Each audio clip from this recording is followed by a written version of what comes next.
जय हिंद साथियों।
आप थोड़ी देर रुकिए, पहले मैं इनके सवाल का जवाब दे दूं, उसके बाद मैं आपसे बात करता हूं। तब तक आप अगर चाहे तो आप बैठ सकते हैं। बस साधु का इतना कहने की ही देरी थी, नेता का चेहरा गुस्से से लाल लाल हो गया और फिर उसने अपना सारा गुस्सा उस साधु पर निकाल दिया। तभी तक वह नेता बहुत तमीज से आप कह करके बात कर रहा था, लेकिन अब वह तू तराक पर उतर आया। नेता ने वह साधु को कहा, तुझे पता भी नहीं है मैं कौन हूँ और तू किससे बात कर रहा है।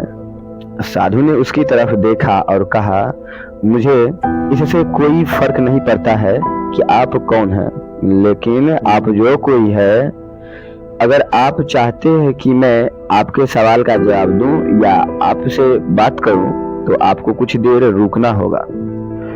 और साधु की यह कहते ही नेता गुस्से से पागल हो गया और वही सबके सामने चीखने चिल्लाने लग गया। अब मैं तुझे तेरी असली औकात दिखाता हूँ। तूने मुझसे पंगा लेकर ठीक नहीं किया। तुझे पता भी है मैं तेरे बारे में क्या सोचता हूँ। साधु ने फिर से नेता की तरफ देखा और बड़े ही प्रेम से कहा कि मुझे इससे कोई फर्क नहीं पड़ता है कि आप मेरे बारे में क्या सोचते हैं।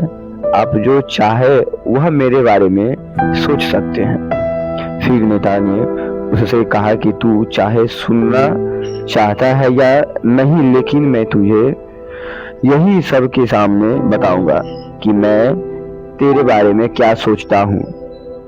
तू कोई साधु नहीं है, तू एक बहुत ही घटिया इंसान है। तू एक ढोंगी है, पाखंडी है और यहाँ पर जितने भी लोग बैठे हैं उन सबको बेवकूफ बना रहा है। तेरा बस एक ही मकसद है, इन लोगों की जेब में जितना भी पैसा है वह सब मेरे पास में आ जाए। तू अपने फायदे के लिए इन सब लोगों का इस्तेमाल कर रहा है और अब मैं तुझे नहीं छोड़ने वाला हूँ। पूरी दुनिया के सामने तेरा पर्दाफाश करके रहूंगा। लेकिन उसके इतना बोलने के बाद भी हल्की सी मुस्कान उस साधु के चेहरे पर बनी ही रही। यह देखकर वह और भी तिलमिला गया और उसने कहा, अब बहुत हो गया। अब मैं यहाँ एक मिनट भी नहीं रुकने वाला, लेकिन अभी भी तेरे पास मौका है। अगर मुझसे माफी मांगनी है या मुझसे कुछ कहना है तो कह सकते हो।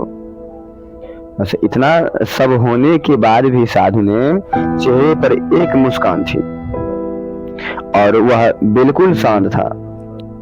और फिर उन्होंने अपनी आंखें बंद करी और फिर साधु ने अपनी आंखें खोली, हाथ जोड़े और कहा कि मुझे आपसे कोई गिला शिकवा नहीं है और आपके लिए मेरे मन में कोई भी गलत ख्याल नहीं है।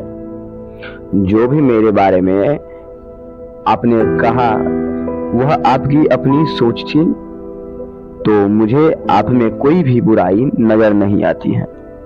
मुझे आप बहुत ही भले इंसान लग रहे हैं। और साधु के इतना कहते ही नेताजी का दिमाग 7वें आसमान पर पहुंच गया। उसके चेहरे पर एक अजीब सी खुशी थी, क्योंकि उस साधु ने वही कहा जो बाकी सब लोग उस नेता को कहते हैं। और वह खुशी खुशी उस आश्रम से अपने घर की तरफ चला गया और जाकर के अपने पिताजी के साथ में बैठ गया। उसके पिताजी ध्यान में थे। उन्होंने पूरी जिंदगी सिर्फ लोगों की सेवा करी और बदले में कुछ भी उम्मीद नहीं किया।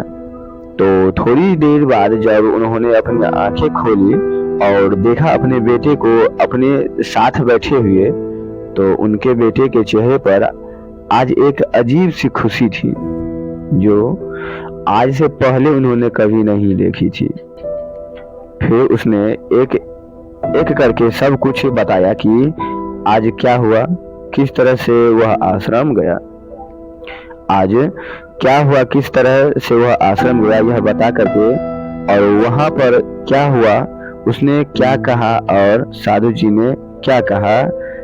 जब उसके पिताजी ने पूरी बात सुनी तो थोड़ा सा मुस्कुराए और अपने बेटे को देख करके बोले कि उन्होंने तुम्हारी तारीफ नहीं करी, क्योंकि उन्होंने वह नहीं कहा कि जो तुम हो, उन्होंने वह कहा कि जो वह खुद है।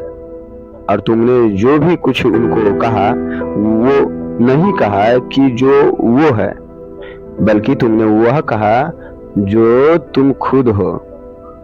यही बात वेदों में भी कही गई है, यथा दृष्टि तथा सृष्टि। यह दुनिया तुम्हें वैसी नहीं दिखती जैसी यह दुनिया है, यह दुनिया वैसी दिखती है तुम्हें जैसे तुम खुद हो।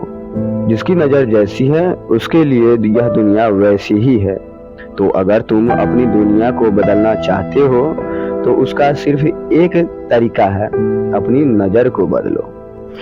प्रिय साथियों, आपको कैसा लगा यह स्टोरी, अर्थात कैसा प्रेरणा मिला, कमेंट में जरूर बताएं। और हाँ, अच्छा लगा हो तो हमारे वीडियो को लाइक, शेयर एंड हमारे चैनल को सब्सक्राइब जरूर कर लीजिए। धन्यवाद। जय हिंद, वंदे मातरम।